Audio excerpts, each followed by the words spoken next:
दोघंही सोहेलभाई आणि आप्पासाहेब तिकडे जाऊन आले. कार्यकर्ते, सहकारी, पदाधिकारी, नागरिक यांच्याशी घरगुती चर्चा झाली. कारण आम्ही सगळेच दौंडमध्ये सगळे प्रेमाने गुणागोविंदांनी तिथे राहतो आणि अनेक दशकं राहतो. दौंडमध्ये असं कधी झालंच नाही आणि आम्ही कधी होई देणार नाही. पण बाहेरून येऊन जर आमच्या भागात कोणीतरी गडबड करणार असेल तर त्याचा मी जाहीर निषेध करते.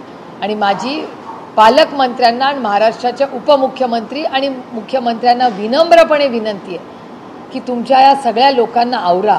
ही पहिली वेळ नाही आहे. नगरला झालं, तिथे गडबड झाली, लोकांवर खोट्या केसेस करतायत.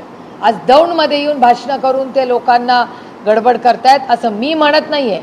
तिथला ग्राउंड रिपोर्ट म्हणतोय, पत्रकार म्हणतायत. मी कुठलाच आरोप करत नाही, मी वास्तव मांडते. त्याच्यामुळे माझी अपेक्षा आहे की ज्या दौंड तालुक्यांनी जसं आदरणीय पवारसाहेबांना मला खूप दिलं तसं माननीय अजितदादांनाही तेवढंच दिलं.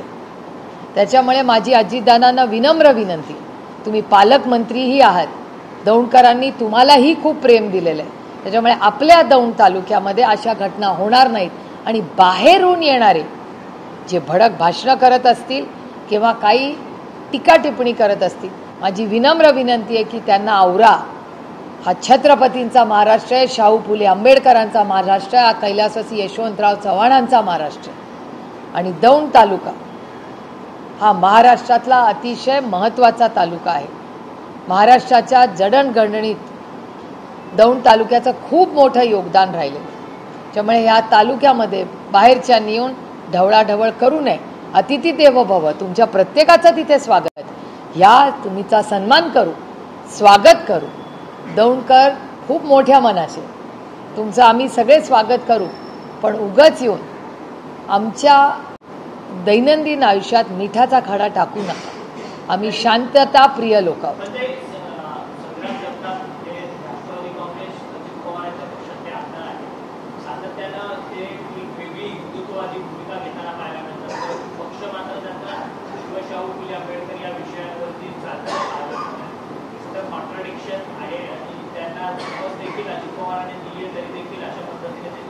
या प्रश्नाचं उत्तर मी नाही देऊ शकत. कारण का ते अजितदादा पवार जे पुण्याचे पालकमंत्री आहेत त्यांच्या संघटनेत काम करतात.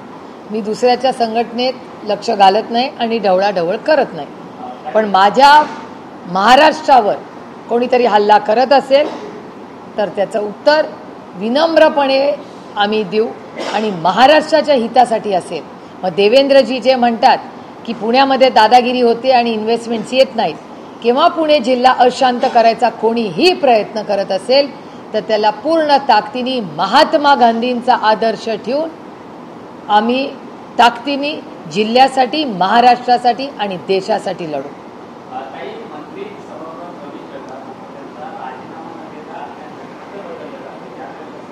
कसं आहे, रमीराव त्यांच्यावर आता नवी स्पोर्ट्सची जबाबदारी दिली. म्हणजे हे प्रमोशनच आहे, काही डिमोशन नाही आहे. म्हणजे कॅबिनेट मिनिस्टर होते, आजही कॅबिनेट मिनिस्टर आहे. शेती खात्यामध्ये असंवेदनशीलपणा दाखवला, ते स्पोर्ट्समध्ये पण फार काही मागे राहतील असं मला वाटत नाही. आणि स्पोर्ट्स खातं, जरी माझे राजकीय टोकाचे मतभेद असतील किरण रिजिजूंबद्दल, पण एक गोष्ट मी प्रांजळपणे कबूल करते की खेलो इंडियासारखा उत्तम कार्यक्रम हे किरण रिजिजूंनी या देशाला दाखवलं. जेवढं महत्त्व शिक्षणाला दिलं तेवढंच महत्त्व खेळालाही दिलं. आणि खेळामध्ये उत्तम काम करणारी मुलं आणि मुली या अतिशय चांगल्या पद्धतीने खेलो इंडिया असेल ह्या माध्यमातून आज करिअर ऑप्शन्स करतात. म्हणजे माझं भाग्य की काल महाराष्ट्रातली टॉपर जिनी देशाचं नाव एवढं मोठं केलं, ती काल मला दिल्लीच्या एअरपोर्टला भेटली. बुद्धिबळामध्ये आपल्यात म्हणजे माझा फॅन मोमेंट होता जेव्हा काल ती मला भेटली एअरपोर्टला. मी फोटोही काढला, पोस्टही केला. मला अभिमान वाटला की नागपूरची आपली एक युवा मुलगी आज जगामध्ये मास्टर प्लेयर म्हणून खेळते. हा खेळच झाला ना भारताचा सार्थ अभिमान आहे. ती फक्त महाराष्ट्राचा, नागपूर नाही, भारताचा सार्थ अभिमान आहे. ही लेख एवढं कर्तृत्व दाखवते. त्याच्यामुळे खेळ मंत्रालय काही साईड पोस्टिंग नाही आहे, ती मोठी पोस्टिंग आहे. आणि त्याचबरोबर मायनॉरिटीज, केवढी मोठी जबाबदारी आहे. हा देशात मायनॉरिटीज म्हणजे मुस्लिम, पारशी, जैन किती लोक आहेत, या सगळ्यांचं जो माणूस शेतकऱ्यांना सरकारला भिकारी म्हणतो तो उद्या स्पोर्ट्सवाल्यांना आणि कष्ट करणाऱ्यांना काय म्हणेल याचा काय भरोसा. हे दुर्दैव आहे की ज्या माणसाचा राजीनामा नैतिकतेवर घ्यायला पाहिजे होता त्यांनी तर खरं द्यायला पाहिजे होता. त्यांनी स्वतःहून द्यायला पाहिजे होता की हो माझ्याकडून चूक झाली, मी या जबाबदारीतून मुक्त होतो, आत्मचिंतन करतो. आत्मक्लेश केला पाहिजे त्यांनी. महाराष्ट्राच्या सरकारला भिकारी म्हणले, शेतकऱ्यांना भिकारी म्हणले, एवढी यांची मजा. आणि कुणाच्या जीवावर हे चालले? फक्त सत्ता आणि पैसे. हे दुर्दैव आहे आणि महाराष्ट्रासाठी अगदी लाजिरवाणी गोष्ट आहे. कारण का संपूर्ण दिल्लीमध्ये सेशनमध्ये प्रत्येक राज्याचा माणूस मला विचारतोय कौन ये तुम्हारा रमी राव है, खेल रहा है, रम्मी खेल रहा है, आपली असेंब्ली में ऐसा होता है ताई. तिथे पण प्रेमाने ताई म्हणजे बहीण म्हणतात मला. तिकडे पण म्हणत होते ते कोण आहे, कैसा खेल रहा था, फिर बोल भी रहा है झूठ की मैं खेला नाही. जे चेष्टा होते महाराष्ट्राची. दुर्दैव आहे की महाराष्ट्राची एवढी बदनामी या रमी रावमुळे संपूर्ण देशात आपलं नाव खराब झालं.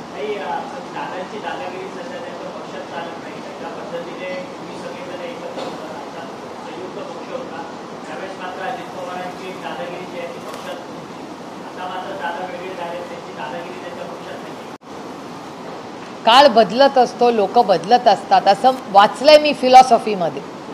होतात अशा गोष्टी, होत असतील. मला काय फारसा त्याचा अभ्यास नाही. दुसऱ्याच्या घरात मी डोकवत नाही. प्रत्येकाने आपला गट संघटना पक्ष कसा चालवायचा तो अंतर्गत प्रश्न आहे.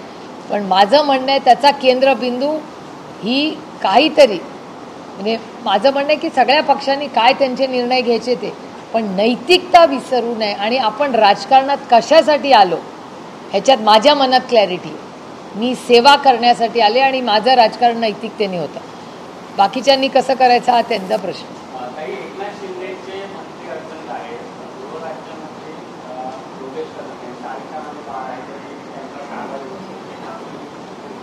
माझ्या खरं तर म्हणजे योगेश कदम एक युवा नेते आहेत.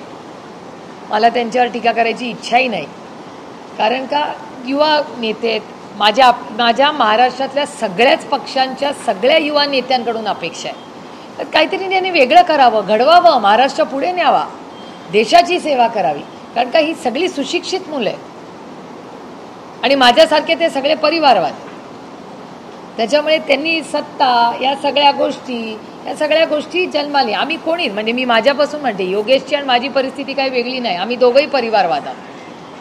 आमच्या वडिलांनी संघर्ष केला म्हणून आज आम्ही आहोत तिथे आहोत. त्याच्यामुळे आमच्यासारख्या लोकांची जबाबदारी जास्त असते.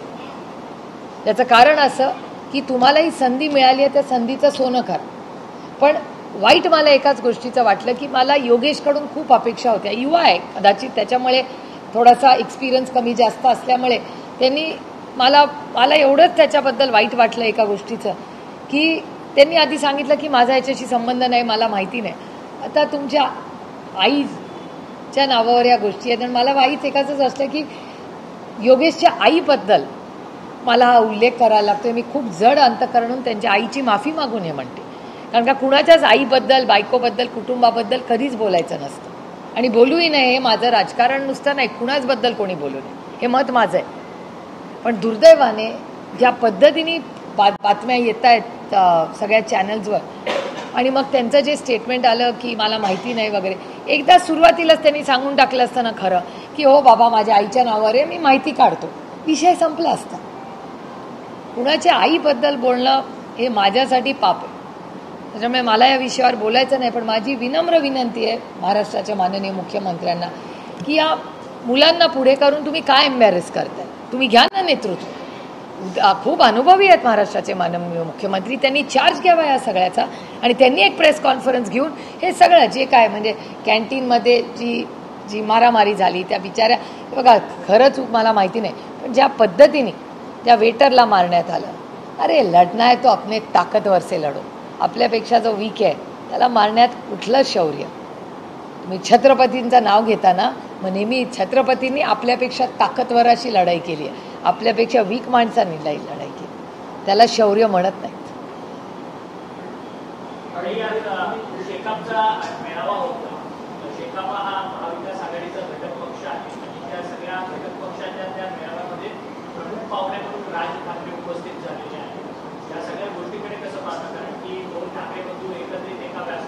मला वाटतं राऊतसाहेब पण गेलेत ना.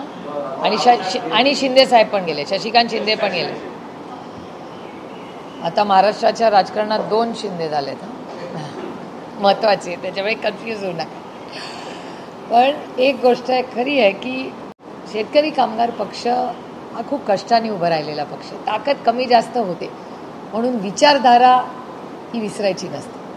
यश येतं जातं, पण आपल्या विचाराशी आपण बांधील असलं पाहिजे. त्यामुळे शेतकरी कामगार पक्षाच्या या उपक्रमाला सगळे एकत्रपणे जात आहेत. मी त्याचं मनापासून स्वागत करते. चांगली गोष्ट. एका विचाराच्या सगळ्या लोकांनी एकत्र येऊन महाराष्ट्राच्यासाठी, जसं राज ठाकरे म्हणतात की आमच्या छोट्या छोट्या भांडणापेक्षा महाराष्ट्राचे प्रश्न जास्त मोठे आहेत, त्याला मला वाटतं मी जास्त महत्त्व देते. एक मिनिट, मराठी का लास्ट एक.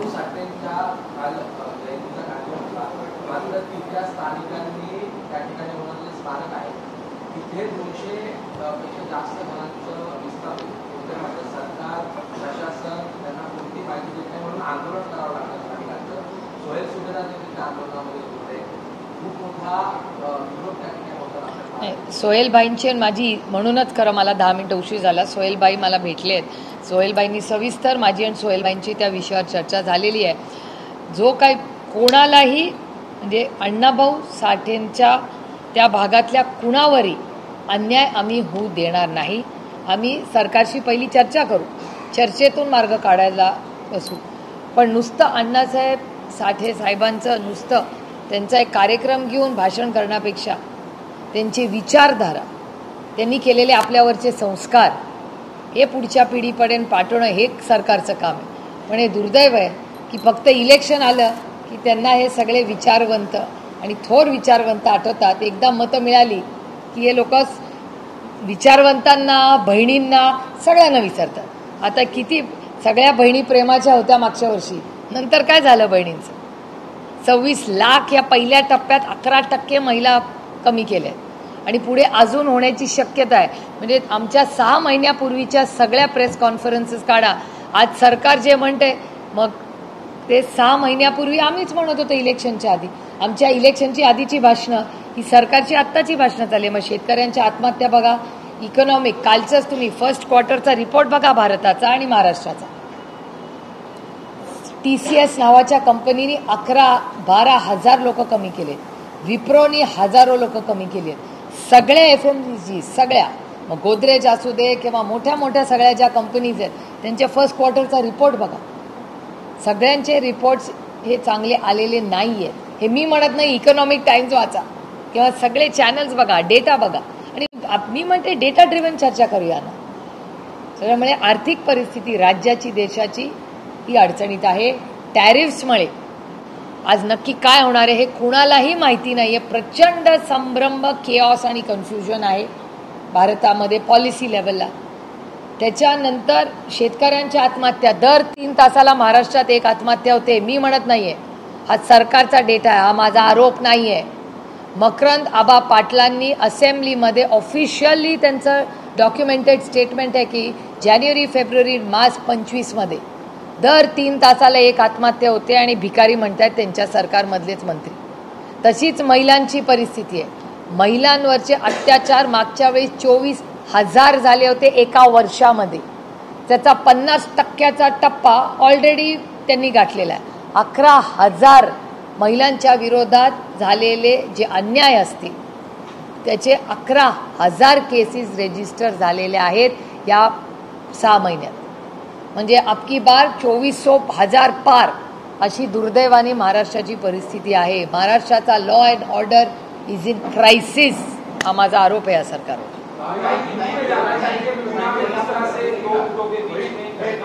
एक मिनिट, मराठी पूर्ण करू.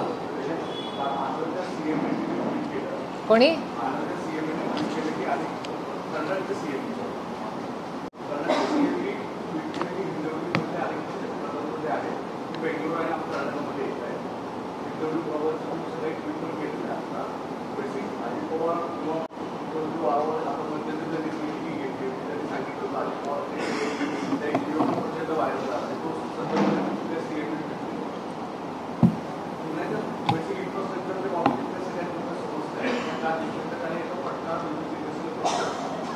नाही, ॲब्सोल्युटली. काल महाराष्ट्राच्या माननीय मुख्यमंत्र्यांनी प्रांजळपणे त्याची कबुलीच दिली आहे.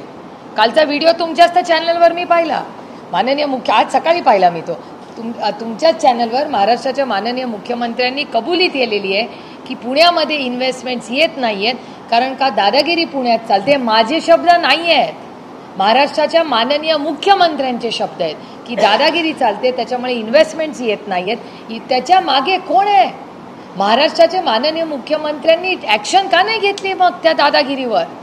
का तुम्ही महाराष्ट्राचं आणि पुणे जिल्ह्याचं नुकसान करताय? तुम्हाला जर माहिती आहे महाराष्ट्राचे गृहमंत्री आणि मुख्यमंत्री म्हणून की महाराष्ट्रात दादागिरी चालली आहे, मोडून काढा ती दादागिरी, आम्ही तुम्हाला साथ देऊ. जे महाराष्ट्राच्या आणि पुणे जिल्ह्याच्या हिताचं असेल त्याच्यासाठी जर ते सत्य असेल तर जसं पहलगाममध्ये आम्ही ताकदीने या सरकारच्या बाजूने उभे राहिलो, तसं पुणे जिल्ह्यामध्ये अमोल कोल्हे आणि सुप्रिया सुळे देवेंद्रजींच्या मागे ही दादागिरी मोडून काढण्यात ताकदीने उभं राहू की पुणे जिल्ह्यामध्ये इन्व्हेस्टमेंट्स येतील आणि कष्ट करणाऱ्या पुणेकराला न्याय मिळेल. पण ह्याच्यासाठी फक्त माईकवर बोलून चालणार नाही. माझी विनम्र विनंती आहे की आम्ही ताकदीने देवेंद्रजींच्या मागे अमोल दादा कोल्हे आणि सुप्रिया सुळे उभे राहतील. तुम्ही मोडून काढा, चांगलं इन्फ्रास्ट्रक्चर क्रिएट करा आणि इन्व्हेस्टमेंट्स ज्या आदरणीय पवार साहेबांचं विजन होतं. 6 लाख लोक डायरेक्टली इनडायरेक्टली काम करतात आज हिंजवडीमध्ये. करोडो रुपयाचा तिथे प्रॉफिट होतो जो देशाला कॉन्ट्रीब्युशन करतो GDPला. मग ह्यांच्या नाकर्तेपणामुळे, त्यांच्या यंत्रणेच्या नाकर्तेपणामुळे आज इन्व्हेस्टमेंट जर दुसऱ्या राज्यात जाणार असतील त्याची लढाई आपण करायला नको. त्यामुळे मला एका गोष्टीचा आनंद आहे की महाराष्ट्राचे मुख्यमंत्री हे वास्तव बोलतायत पुण्याचं. ह्याचं उत्तर माननीय मुख्यमंत्र्यांना माहिती असेल, मला कसं माहिती असेल?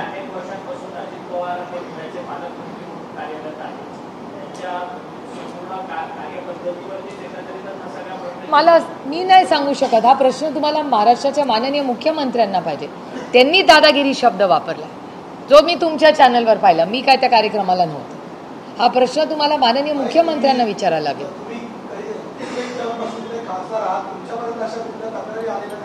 नाही, रेग्युलरली येतात. एक असताना पण याच्या वेगळे झाल्या त्या मी मांडलेल्या आहेत वारंवार, अनेक वेळा नाही, अनेक कंप्लेंट्स येत असतात त्या मी मांडलेल्याही आहेत. पण कसं असतं की सगळं माईकवर बोलायचं नसतं आणि काही गोष्टी पोटात ठेवायची ताकद सुप्रिया सुळेमध्ये आहे. त्याच्यामुळे मी सगळं काय माईकवर बोलणार नाही आणि इतकं खालचं राजकारण मी करत नाही. पण माझ्या महाराष्ट्राच्या माननीय मुख्यमंत्र्यांकडून अपेक्षा आहे की महाराष्ट्राच्या माननीय मुख्यमंत्र्यांनी जे माईकवर बोलले की दादागिरी होते म्हणून इन्व्हेस्टमेंट्स येत नाही आहेत, तर ही दादागिरी मोडून काढा देवेंद्रजी. तुम्ही जर दादागिरी मोडून काढून आमच्या पुण्यामध्ये, आपल्या पुण्यामध्ये, कारण का आता आपलं झालंय, कारण का देवेंद्रजी आठवड्याला पुण्याला येतात. त्याच्यामुळे जेवढ्या वेळा मी पुण्याला जाते तितक्याच वेळा देवेंद्रजी पण पुण्याला येतात. त्याच्यामुळे देवेंद्रजींच्या आणि आमच्या पुण्यामध्ये जर इन्व्हेस्टमेंट्स वाढवायचे असतील आणि दादागिरी मोडून काढायची, फक्त माईकच्या पुढे जाऊन ताकद देवेंद्रजींनी दाखवावी. अमोल कोल्हे आणि सुप्रिया सुळे ताकदीने तुमच्यावर उभं राहू. आपलं जे पुणे आहे, जे सुसंस्कृत पुणे आहे, हे पुन्हा आपण सगळे मिळून उभं करूया. पण त्याच्यासाठी तुम्ही सत्तेमध्ये आहात, तुम्ही पुणेकरांना न्याय द्या.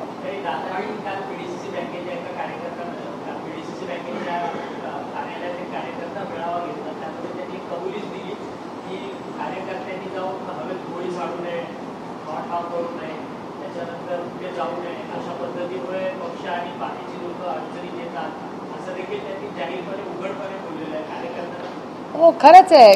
म्हणजे अजितदादांनी जे बोलले काल ते खरंच आहे. जी घटना दौंडमध्ये झाली किंवा चौफुल्याला जो गोळीबार झाला, मी स्वतः चौफुल्याला अनेक वेळा जाते आणि ज्या वास्तूमध्ये गोळीबार झाला तिथे मी स्वतः अनेक वेळा गेलेले. तो माझा मतदार. हो, अंबिका, मी टाकते ना, माझे फोटोही टाकते मी. ती लोककला आहे, त्याच्यात काय आहे? मला नाही त्याचं. मी अंबिकाच्या त्या नाट्यगृहात अनेक वेळा जाते.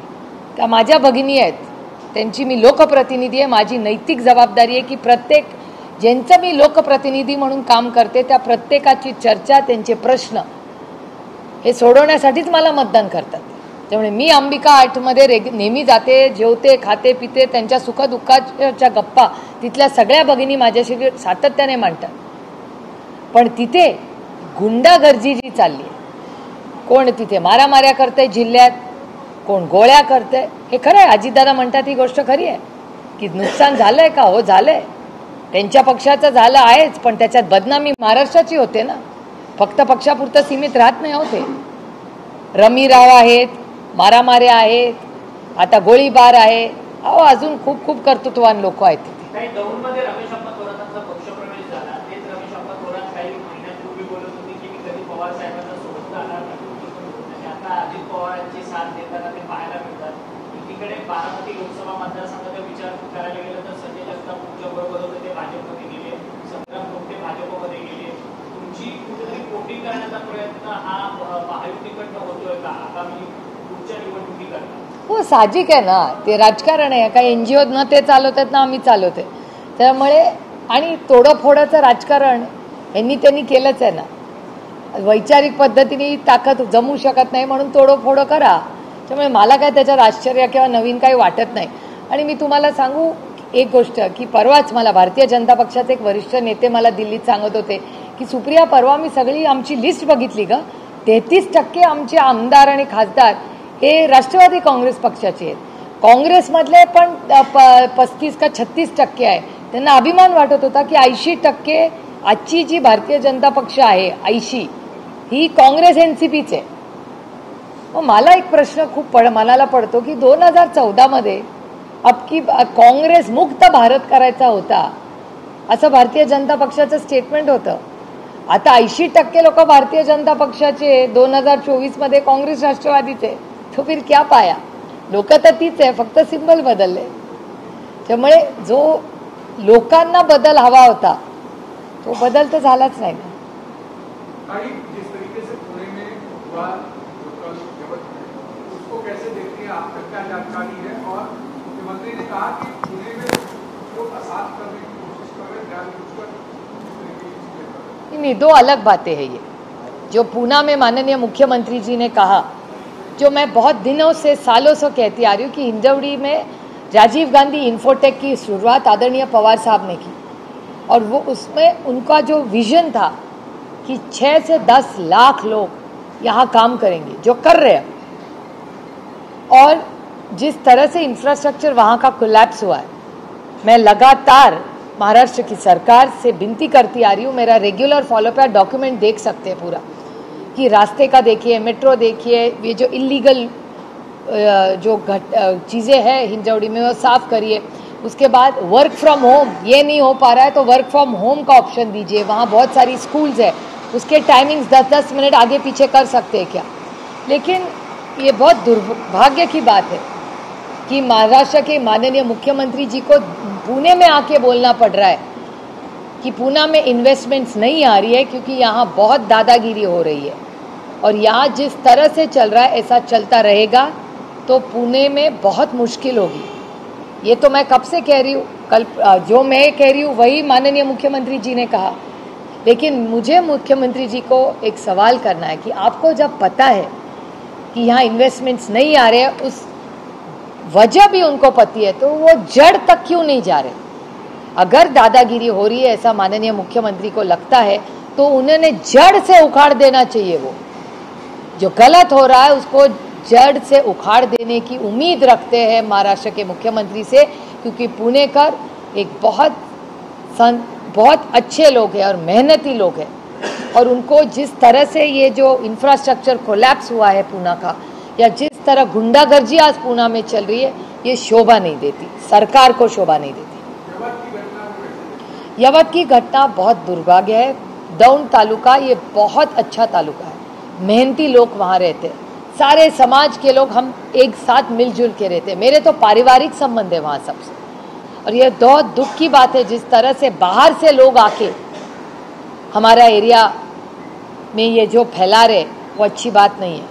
कल भी मैंने सोहेल भाई खान जो हमारे बड़े भाई की तरह है, अप्पा साहेब पवार जो मेरे बड़े भाई की तरह है, मेरे छोटे भाई की तरह राहुल कुल जी है, मैंने सबसे कल बात की. राहुल कुल जी भले बीजेपी में हो लेकिन वो वहाँ के MLA है, विधायक है, तो मेरा बनता है कि विधायक से बात करें. राजनीति तो चलती रहेगी, लेकिन जिस तरह कल वहाँ हमला हुआ वो हमें सबको बुरा लगा. मैं सोहेल भाई से बात करी, सोहेल भाई से ताई मैं दौंड में 100 साल से हमारी फैमिली रह ले, कभी ऐसा नहीं हुआ। तो क्यों हुआ? मैंने एसपी से कल 3-4 बार बातें, और मैं तहे दिल से सारे मीडिया की भी आभारी हूँ। हर मीडिया चैनल सिर्फ ये कह रहा था कि शांति रखिए, अमन रखिए, चर्चा करिए। तो आपका भी बहुत कंट्रीब्यूशन रहा है वहाँ सब शांत करने में, जितना पुलिस का भी रहा। ये क्या करेंगे, बाहर से लोग आए थे, आप कह रहे हैं कि बाहर से लोग आके इस तरह से दंगा कर रहे थे? दंगा नहीं, बहुत सारे ऐसे लोग हैं जो जहाँ जहाँ जाके भड़काऊ बोलते हैं, लोगों को डराते हैं, लोगों को पता नहीं क्या क्या बोलते हैं। उससे नगर में कई घटना हुई, अभी दौंड में हो रही है। ये नया पैटर्न महाराष्ट्र के हित में नहीं है। जैसे माननीय मुख्यमंत्री जी ने कहा कि पूना में दादागिरी के कारण इन्वेस्टमेंट्स नहीं रही, माहौल ऐसा ही रहा तो महाराष्ट्र में इन्वेस्टमेंट्स नहीं आएगी।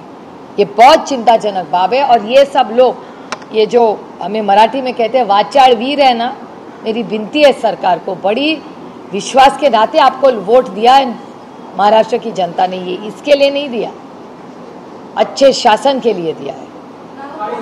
शुरुआत हुई है बिहार में, उसे कैसे देखते हैं? और आज से वहाँ पर जो तमाम वोटिंग लिस्ट थी, उससे नामों को हटाया जा रहा है, फिर से रीचेक किया जा रहा है, पुनर्निरीक्षण किया जा रहा है। कांग्रेस कह रही है कि नहीं, सारी तेजस्वी जी भी कह रहे हैं, सारी पार्टियां ही कह रही है कि इलेक्शन, हमें इसीलिए पार्लियामेंट में चर्चा चाहते हैं कि ये लोकतंत्र है, एक सशक्त लोकतंत्र में पारदर्शक तरह से काम होना चाहिए। आपका नाम है, आपको वोट का अधिकार किसी सरकार ने दे दिया, हमारे संविधान ने दिया है, भारत रत्न डॉक्टर बाबा साहेब अम्बेडकर ने आपको दिया है। ये महात्मा गांधी का भारत है, ये अम्बेडकर जी का भारत है, ये किसी की मनमानी से चलने वाला भारत नहीं है, और हम चलने भी नहीं देंगे। ये देश सिर्फ संविधान से चलेगा।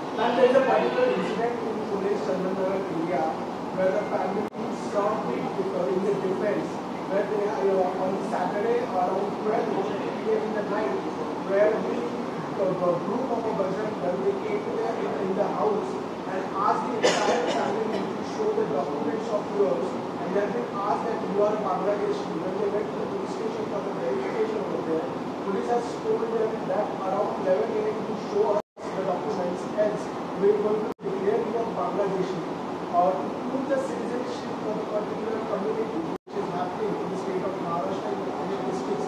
How do you Is this the Kargil case you're saying? I tweeted about it, as a matter of fact.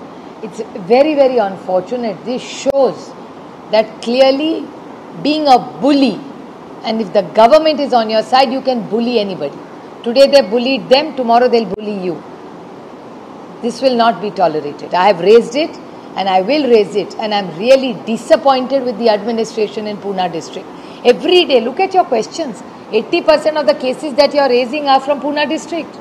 And the Honorable Chief Minister of Maharashtra admits to it. I am very grateful to him that he admitted that investments are not coming in Pune district because dadagiri ho rahi hai. So I want to ask the Honorable Chief Minister of Maharashtra, what is he doing about it?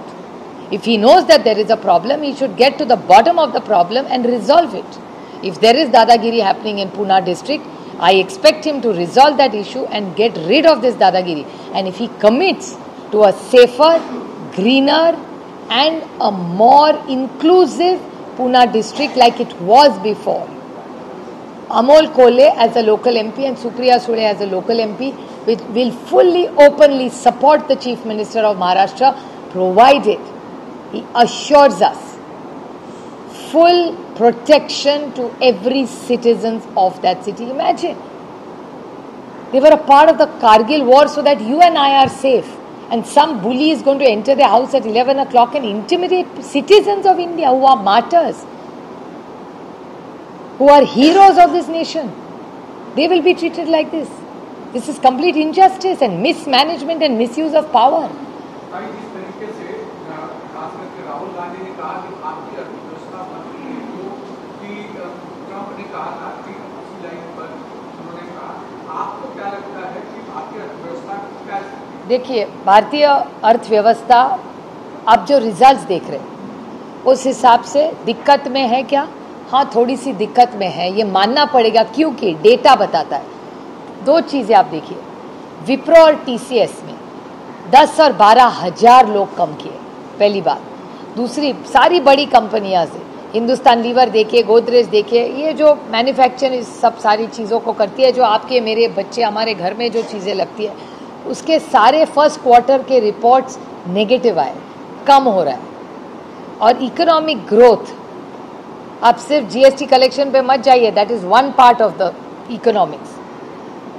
आप सब पूरा हिसाब किताब देखिए। और महाराष्ट्र का तो दिवाला निकला है, ऐसे मैं नहीं कह रही हूँ, महाराष्ट्र सरकार कह रही है, मैं नहीं आरोप कर रही हूँ, क्योंकि मुझे हमेशा लगता है कि हमारे राज्य के बारे में ज़रूर मैं विपक्ष में हूँ, लेकिन जिससे मेरे राज्य का, देश का नुकसान होगा, ऐसा मैं कुछ नहीं कहूँगी। तो जिस तरह से इकोनॉमी आज थोड़े से स्ट्रेस में है क्या, तो ज़रूर है, नंबर्स ही यही बता रहे हैं। मालेगांव ब्लास्ट को लेकर जो फैसला आया, उससे पहले अमित शाह का बयान आया कि हिंदू मतलब आतंकवाद से ना जोड़ा जाए, फिर मुख्यमंत्री का बयान आता है कि हिंदू धर्म को आतंकवाद से ना जोड़ा जाए। बाद में ये भी कहा गया कि आरएसएस प्रमुख को प्लांट करने की बात आ रही थी इसमें, और जो हिंदू बड़े नेता हैं उनको प्लांट करने की बात आ रही थी, क्या कहना चाहते हैं? मैंने पूरा ऑर्डर नहीं पढ़ा है डिटेल में, मैंने मंगाया है ऑर्डर, मैं आज ज़रूर पढ़ूंगी उसको। लेकिन जिस तरह से अभी अनेक स्टेटमेंट्स आ रहे, समझ में नहीं आ रहा है सच क्या है झूठ क्या है, क्योंकि जिस तरह से बड़े बाहर से भी स्टेटमेंट आ रहे, मतलब ऑर्डर के एक भाग हुआ और दूसरी भाग में बाकी के लोग जो स्टेटमेंट्स कर रहे, इसलिए समझ में नहीं आ रहा है कि क्या हुआ। वो जो पुलिस का रिपोर्ट था वो क्या हुआ, उसमें क्या हुआ, सो बहुत सारी गैप्स है उसमें। तो मेरे ख्याल से जो भी कोर्ट सुप्रीम है, जो ठीक लगा वही कोर्ट ने किया होगा। मैं बड़ी विनम्रता से हमेशा कोर्ट का सम्मान ही करती हूँ, तो कोर्ट का तो सम्मान ही होगा, लेकिन उसके बाद बाहर के जो लोग हैं उनके जो स्टेटमेंट्स आ रहे जो केस में नहीं थे, उसके बारे में और सुनना पड़ेगा, उनके क्या आरोप है प्रत्यारोप है, उसके बारे में समझना पड़ेगा कि सही क्या है और सच क्या है, सही से ज़्यादा सच क्या है।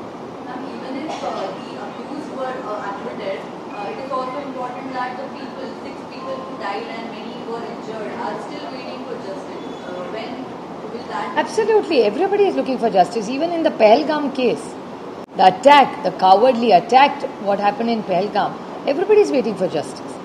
Justice has to be delivered, doesn't matter whose government it is. Any government, be it किसानों की आत्महत्या, be it teachers आत्महत्या, be it contractors आत्महत्या, be it terrorism or a bomb blast, the government of that time must do everything in their power to give justice to every Indian citizen. Every Indian citizen deserves it, and I think we owe it to them, people who are in power. आप एक symbolic operation के बाद एक delegation के साथ जब लोकसभा में चर्चा हुई उस दौरान कांग्रेस ने जो मुद्दे उठाए, अपोजिशन ने जो मुद्दे उठाए, उसके बाद प्रधानमंत्री और गृहमंत्री लगातार कहते रहे कि कांग्रेस पाकिस्तान की भाषा बोल रही है, पाकिस्तान जो चाह रहा है वही कांग्रेस कह रहा है, और भारत को कहीं न कहीं नीचा गिराने के पीछे और तमाम सारे सवाल गृहमंत्री और प्रधानमंत्री ने पूछे, उसे कैसे देखिए? मुझे बहुत दुख इसी बात का हुआ, क्योंकि एक तो सच्चाई आपको सबको पता होनी चाहिए कि हम जब ऑल पार्टी मीटिंग में गए तब कांग्रेस पार्टी पहली बोली।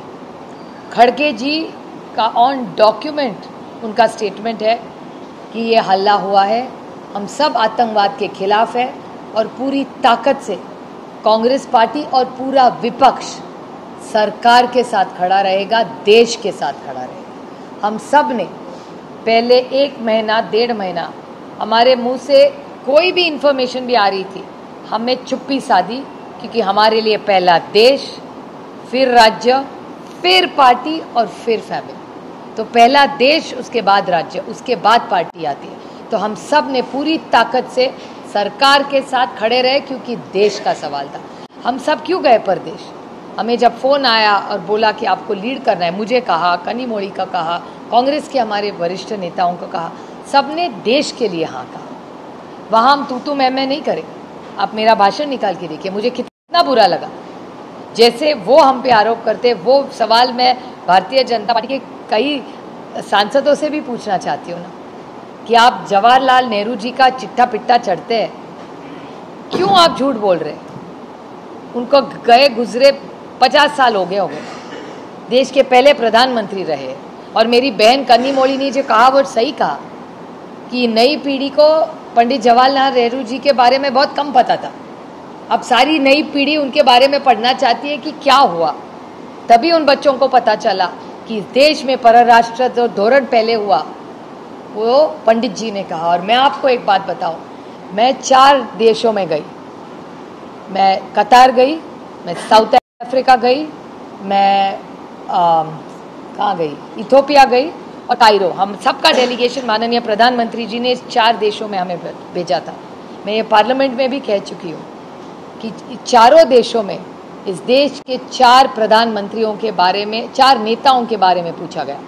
और हर राज्य में, हर देश में पहला नाम महात्मा गांधी जी का लिया, उसके बाद पंडित जी का नाम लिया, उसके बाद इंदिरा जी का नाम लिया और उसके बाद प्रधानमंत्री मोदी जी का नाम लिया। सबकी बहुत बड़े नेता कौन कौन हो गए अपने देश में, तो महात्मा गांधी, पंडित जवाहरलाल नेहरू, इंदिरा जी एंड मोदी जी। अगर दुनिया मानती है कि प्रधानमंत्री मोदी जी, पंडित जवाहरलाल नेहरू जी ने बहुत अच्छा काम किया, तो भारतीय जनता पार्टी क्यों उसके खिलाफ है? तो उन पे भी मैं ये वार कर सकती हूँ, लेकिन मैं ऐसा कहूँगी नहीं, ये मेरे संस्कारों में ही नहीं है। तो मेरे ख्याल से ये सब टिप्पणी करने से, और एक मैं बड़ी विनम्रता से कहना चाहती हूँ, मैं अमित भाई शाह की आभारी हूँ। अमित भाई का आप भाषण देखिए, उन्होंने इंदिरा जी के बारे में बहुत अच्छा कहा। उन्होंने कहा कि बांग्लादेश में इंदिरा जी ने जो निर्णय लिया वो अच्छा रहा, ये बड़ापन उन्होंने दिखाया। थोड़ा सा जो अमित भाई बोलते हैं ना, बाकी के पीछे बैठते, वो भी थोड़ा सीख ले तो देश के लिए अच्छा।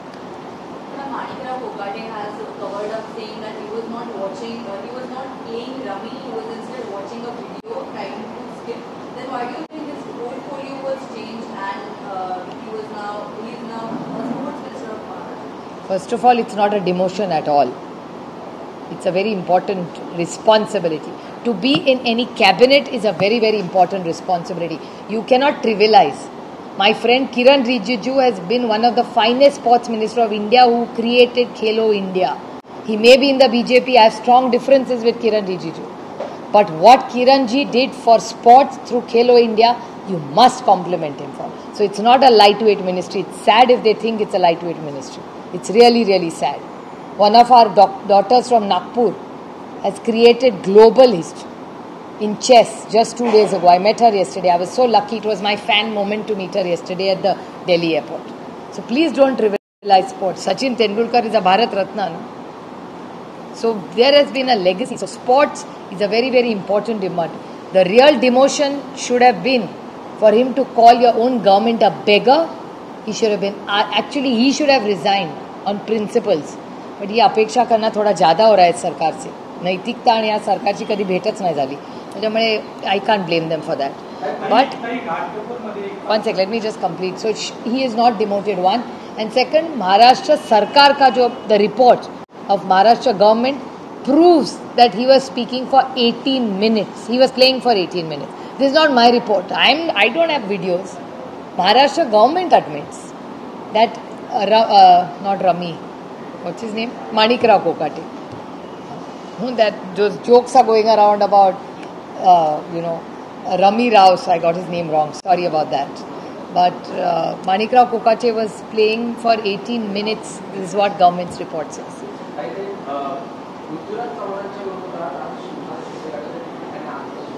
कशाबद्दल?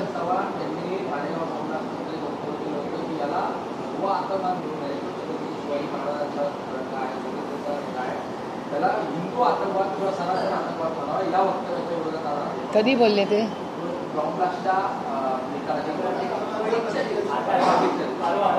परवा बोलले का?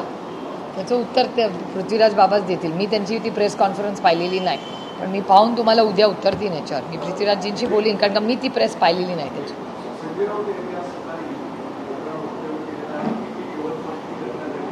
यवत, हां.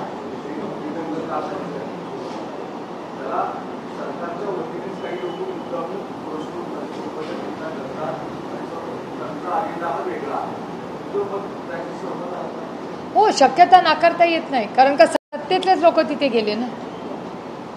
आणि मी स्वतः म्हणजे मला एका गोष्टीचा आनंद आहे की अशा घटना जेव्हा जेव्हा दौंडमध्ये झालेल्या आहेत तेव्हा मी स्वतः, जरी आमचे राजकीय मतभेद असले तरी दौंडकर हे आमचे कुटुंबातले लोक आहेत, म्हणून मी स्थानिक आमदार म्हणून राहुल कुलांना फोन करते, कारण का ती माझी जबाबदारी. जसं मी आमच्या संघटनेतले महत्त्वाचे नेते आप्पासाहेब पवार आहेत, सोहेलभाई खान असतील, असे अनेक नेते त्यांच्याशी मी चर्चा करते, तसं मी राहुल कुलांना आवर्जून, आणि मी राहुल कुलांचे जाहीर आभार मानते की ह्या यवतच्या घटनेत किंवा आधी एखादी काही घटना झाली आणि दौंडकरांच्या हिताचा जेव्हा विषय असतो तेव्हा राहुल कुल आणि मी आम्ही नेहमी संवेदनशील पद्धतीने आपल्या भागाच्या लोकांसाठी काय योग्य आहे हा निर्णय घ्यायचा एक प्रांजळ प्रयत्न आम्ही करत असतो.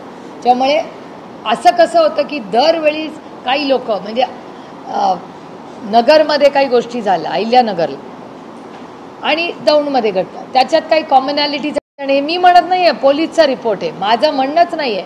मी कधी कुणावर खोटे नाटे आरोप करतच नाही. जो डेटा आहे आणि जे वास्तव आहे. आणि त्याच्यानंतर तुमच्याच चॅनलवर मी ऐकलं की पुण्याच्या पालकमंत्र्यांनी त्या काही व्यक्तींना ज्यांच्यामुळे गडबड होते महाराष्ट्रात त्यांना बोलून घेतलं, तरी त्यांचे कारनामे थांबत नाही आहेत ना.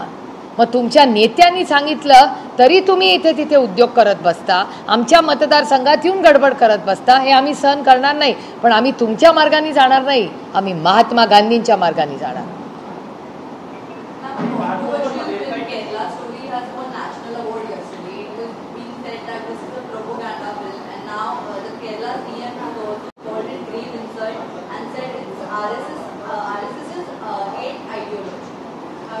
Well, if the Honorable Chief Minister has said, we must respect his sentiments.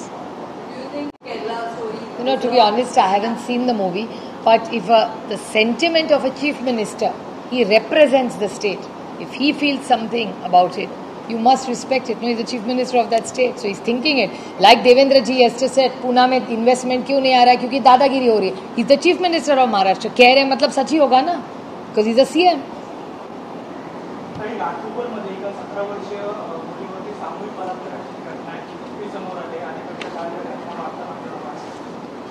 आणि मी तुम्हाला मगाशीच म्हणलं तसं गृह मंत्रालय आणि महाराष्ट्रात होणाऱ्या ज्या घटना आहेत त्याच्यात प्रचंड वाढ झालेली आहे, हे दिसतंच. हा डेटा आहे माझ्याकडे, मी तुम्हाला वाचून दाखवते की महिला आणि मुलींवरील अत्याचाराच्या चिंताजनक वाढ 22,000 केसेस झाल्या त्या 24मध्ये, 25मध्ये ऑलरेडी 11,000च्या वर झालेल्या आहेत केसेस.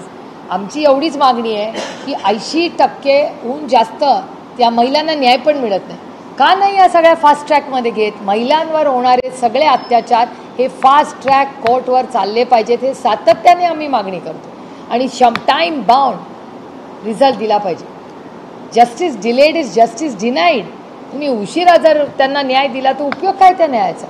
आणि भीती, चाप कसा बसत नाही, पोलिसाची भीतीच राहिली नाही, वर्दीची भीतीच राहिली नाही. मला माझ्या महाराष्ट्राच्या पोलिसांचा सार्थ अभिमान आहे. ही शेतकऱ्यांचीच लेकरं आहेत ना जी पोलीस येतात, मग का त्यांची भीती नाही राहिली? कारण का पोलिसांच्या मागे सरकार उभं राहत नाही ना, म्हणूनच ना. दुसरं काय कारण असू शकतं? कुणाचं एवढी मस्ती चालली आहे की आज पोलिसांना सगळे उलट सुलट बोलतात? हे कुठला नवीन संस्कार काढलेत मला कळत नाही सरकार आल्यापासून.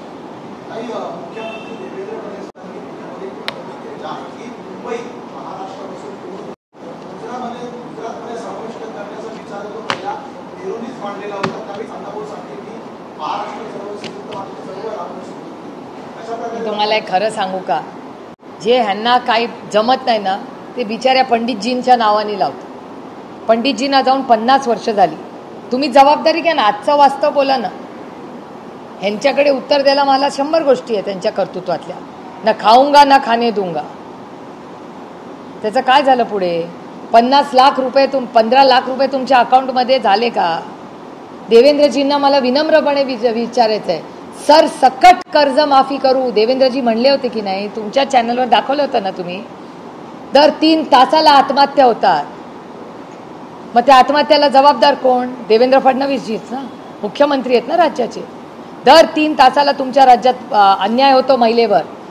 शेतकरी आत्महत्या करतोय, कॉन्ट्रॅक्टर आत्महत्या करतोय. काय परिस्थिती आहे राज्याची आर्थिक? ह्याच्यावर बोला ना. पंडितजीवर 1-2 दिवसाचं सेशन घ्या, आम्ही पण येऊन भाषण करू. त्यामुळे आज त्यांचा फ्लेवर आहे की पंडितजींच्या विरोधात बोला. पंडितजींच्या विरोधात बोलण्यापेक्षा आज त्याच्यावर जरूर बोला. एक दिवस देवेंद्रजींनी ठेवावा की आज हा दिवस आहे, ह्याच्यावर मी काँग्रेस आणि पंडितजींवर दिवसभर टीका करणार. 11 वर्ष तुमचं राज्य आहे देशामध्ये आणि राज्यामध्ये, थोडी तरी जबाबदारी घ्या ना, ओनरशिप घ्या ना. 70 वर्षाच्या गोष्टी सांगता, तुमचं काय सांगा ना. माझी सासू वाईट होती हो, अरे पण तुझ्या संसाराला झाली ना 11 वर्ष, घ्या ना जबाबदाऱ्या.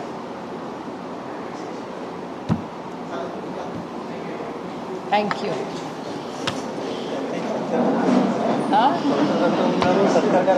अरे काय हो, चलता है वो सब, हे तुमच्या सगळ्यांचं प्रेम आहे त्याला.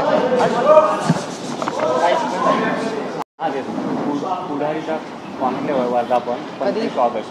25 ऑगस्ट कुठे माहिती नाही सोमवार आहे. असले तर येईल. तर तुम्हाला लेटर